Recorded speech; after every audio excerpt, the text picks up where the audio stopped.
The greatest threat to the fundamental rights of Americans within their respective states is, of course, the concentration of power. If that power was not concentrated, we wouldn't be stuck with these policies. We wouldn't be stuck with the Federal Reserve. We wouldn't be stuck with all this debt.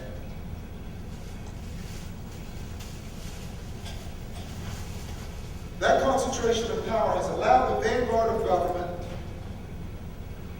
called the government uber alles, to chart the course of our political, economic, and cultural development.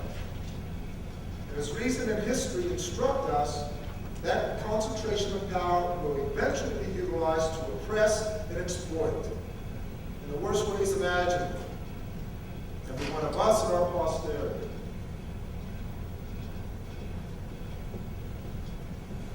The framers realized, when you think about their understanding of human nature, what motivates political behavior according to the framers? Selfishness, self-interest. Those people in Washington aren't actually trying to pursue the public good. That's nonsense. And even if they were, they wouldn't know what it was and how the means to the end of achieving it. And what is government? Government's people like you and me that have political power. They're just like us, but they're in positions of authority. And if the framers are correct, what motivates them? Selfishness.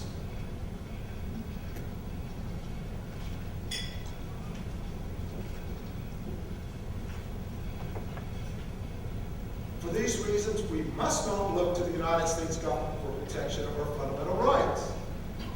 We might buy some time, but we have to think long-term about this. To the extent that government can protect rights, we must look to that level of government most decentralized and controllable by society, state and local governments. So my last book, Redeeming American Democracy, you hear this on Glenn Beck all the time. It's not a democracy, it's a republic. That's true, the national government's a republic. But most of the governing is supposed to be done at the local level, which is democratic and democracy.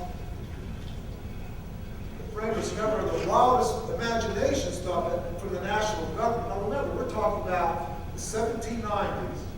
The population of the United States of America was less than the population of the Tri-County area I lived in Southeast Florida. Just about 3.5 million people. And they thought that was too big.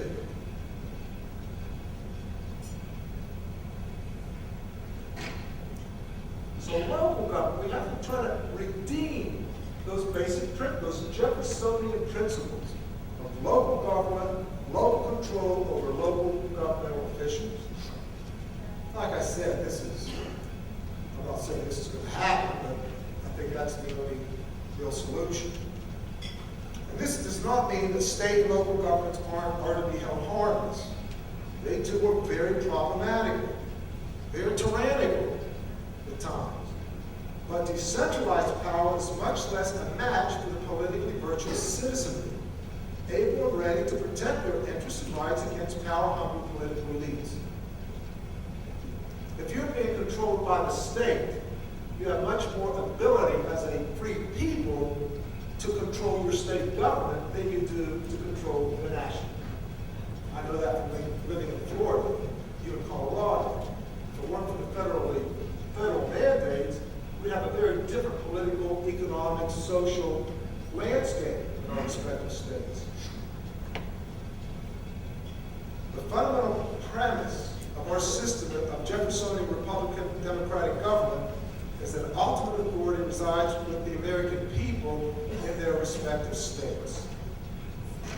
So to reiterate, the problem is the concentration of political power at the national level, which is becoming obsolete. Because now power is being centralized in transnational levels. We don't even use in the literature, we don't say international.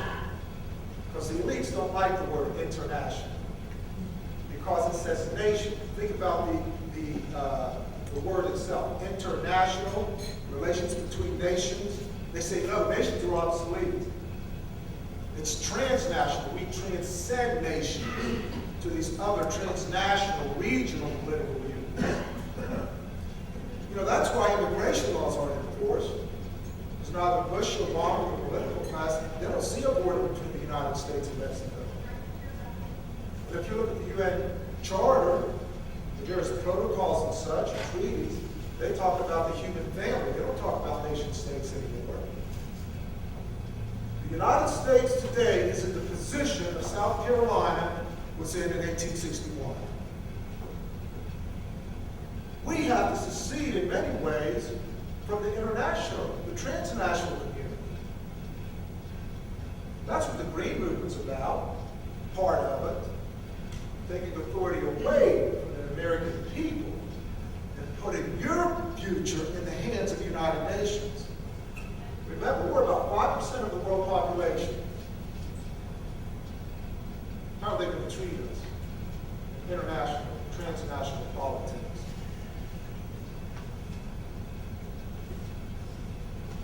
Unfortunately, today, a majority of Americans, if not most, fail to recognize this drift towards tyranny. As Hayek said, the road to serfdom. Because of the sinister nature of this new type of tyranny, it is especially effective in the Lord. On the one hand, it offers a pot of porridge.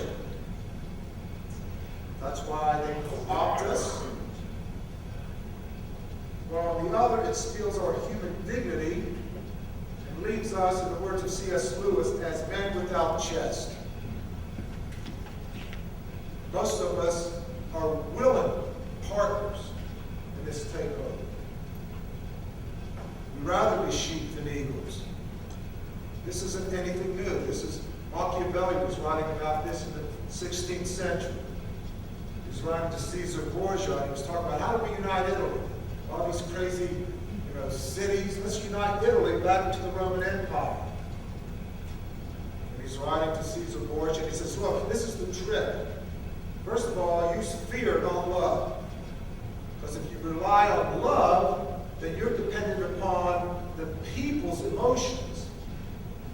If you use fear, they're dependent upon your actions. Think about the IRS. Do you fear the IRS? Think about it. If you didn't have to pay your taxes or the rate of taxes, would you pay them? Or do you pay them because you know if you don't, there is hell to pay? Secondly, Machiavelli writes, among other things, that there are two types of people.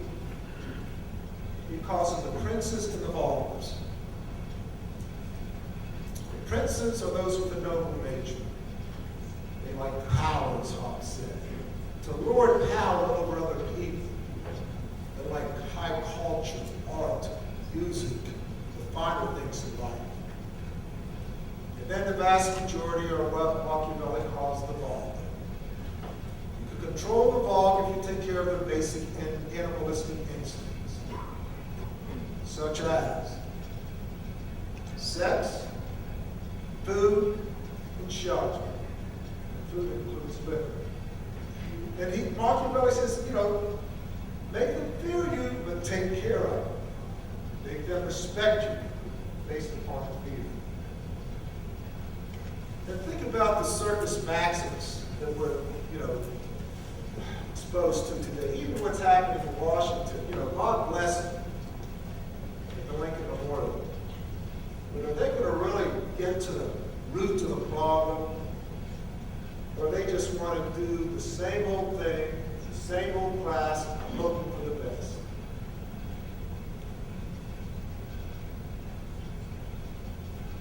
Now, with the American citizenry increasingly dependent on and fearful of the national government, you have to think about it. Do you fear your national government?